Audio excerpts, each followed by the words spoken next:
ఇప్పుడు చివరి రాశి అయినటువంటి మీనరాశి గురించి మాట్లాడుకుందాం. మీనరాశిలో పూర్వభాద్ర నక్షత్రం నాలుగో పాదము, ఉత్తరభాద్ర 4 పాదాలు, రేవతి నక్షత్రం 4 పాదాలు ఉంటాయి. వీరికి ఆదాయం 11, వ్యయం 5గా ఉంది, రాజ్యపూజ్యత 2గా ఉంది, అవమానాలు 4గా ఉన్నాయి. ఈ మీనరాశి వారికి ఈ సంవత్సరము గ్రహాల సంచారము చాలా శ్రమతో కూడిన విజయాలు ఇస్తుంది అని సూచన చేయడం జరుగుతుంది. అయితే అంటే ఈ సంవత్సరం వీళ్ళకి ఏంటంటే చాలా కష్టపడాల్సి ఉంటుంది. చాలా ఇబ్బందికరమైన స్థితుల్లో మీరు గెలుస్తారు. వృత్తి, ఉద్యోగ, వ్యాపారాలు చేసేవాళ్ళు చాలా ఓపికగా ఉండండి. ఓర్పు ప్రదర్శించండి. జన్మస్థానంలో శని ఉన్నాడు కాబట్టి మీరు ఎంత కష్టపడ్డా మీకు గుర్తింపు ఉండదు.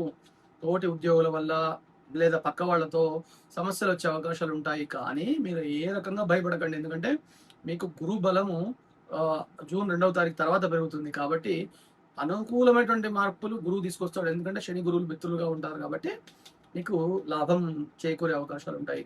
అంటే ఈ ఆపోజిట్ గా జరిగేటువంటి సందర్భాలన్నీ మీకు లాభంగా మారుతాయని గుర్తుపెట్టుకోండి. ఎవరైతే వ్యాపారం చేస్తుంటారో వీరు జూన్ నుండి అక్టోబర్ మధ్యలో కొత్త పెట్టుబడులు పెట్టడం కానివ్వండి, లేదా కొత్త ఒప్పందాలు చేయడం కానీ చేసుకోండి, బాగుంటుంది. డిసెంబర్ 6 తర్వాత లాభస్థానంలోకి రాహువు ప్రవేశిస్తున్నాడు కాబట్టి మీ వృత్తిలో ఒక గొప్ప మైలురాయి లాంటి విజయాన్ని మీరు పొందబోతున్నారు. అంటే రాహు యొక్క లాభం మీకు అనుకూలంగా ఉంటుంది. విదేశీ ప్రయత్నాలు చేయాలనుకుంటే చేసుకోండి. వీళ్ళకి ఖర్చుల కన్నా రాబడి ఎక్కువగా ఉంది కాబట్టి అంటే చూడండి, శని ప్రభావం ఉంది కాబట్టి డబ్బు ఏదో విధంగా మీకు అందుతుంది అనమాట. శని ప్రభావం మీకు ఒక విధంగా లాభమే చేకూరుస్తుంది. జూన్ 2 వరకు 12వ ఇంట్లో రాహు, అదేవిధంగా 4వ ఇంట్లో గురువు ఉండడం వల్ల కుటుంబ అవసరాలకు లేదా ఇల్లు కొనడానికి మీకు ఖర్చులు పెరిగే అవకాశం ఉంటుంది. జూన్ 2 తర్వాత పంచమ స్థానంలో గురువు అనుగ్రహం చక్కగా ఉంది కాబట్టి షేర్ మార్కెట్స్ లో అప్పుడు లాభాలు వస్తాయి.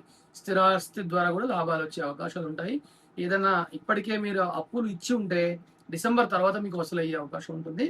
ఇక రాహు ప్రభావం వల్ల మీకు అనుకోని మార్గాల ద్వారా లక్ష్మీ కటాక్షం కలుగుతుంది.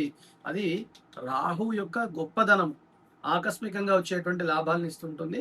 ఇక కుటుంబ జీవితం అనేది మీకు మిశ్రమంగా ఉందని చెప్పొచ్చు. అంటే లాభాలు నష్టాలు సమానంగా ఉన్నాయి కాబట్టి మాటలు కూడా అనుకూలంగా మీకు ఉంటాయి. ఇక మీరు తరచుగా మూడీగా మారిపోయే అవకాశం ఉంటుంది.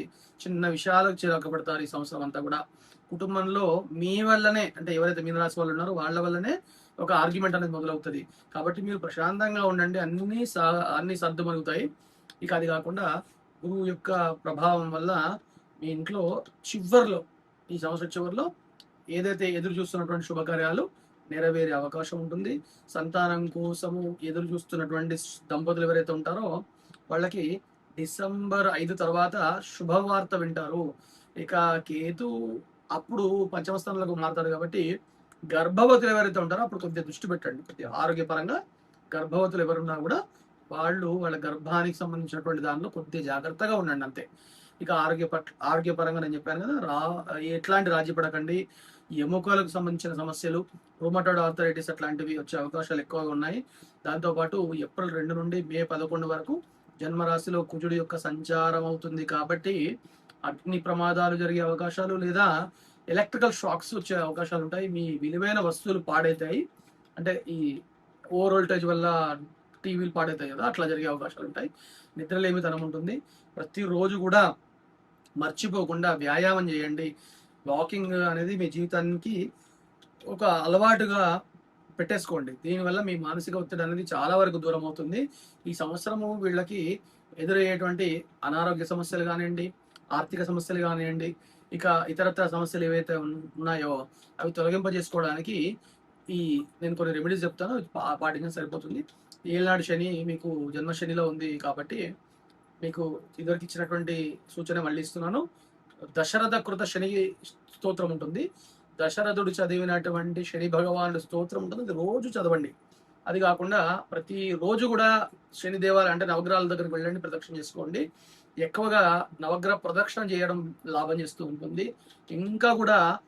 ఇంకా ఈజీ కావాలనుకుంటే ఒక 8 సార్లు నూనె దానం చేయండి, ఆయిల్ దానం చేస్తూ ఉండండి, తప్పకుండా ఫలితం ఉంటుంది. ఇక గురుబలము పెంచుకోండి. గురుబలం ఎంత పెరిగితే మీకు అంత శుభకార్యాలకు అనుకూలమైనటువంటి స్థితి ఏర్పడుతుంది. గురు బలం పెరగడానికి మాత్రం నేను ఒక మార్గం చెప్తాను. ఎంత వీలైతే అంత మీ తల్లి గారి సేవ చేసుకోండి. గురుబలం ఎంత పెరుగుతుందో మీరు నాకు చెప్పండి. అదేవిధంగా మానసిక అశాంతి వస్తుంది కాబట్టి మీరు కుంగిపోవడము, తర్వాత మూడీగా ఉండడము ఇలాంటి పనులు చేయకండి.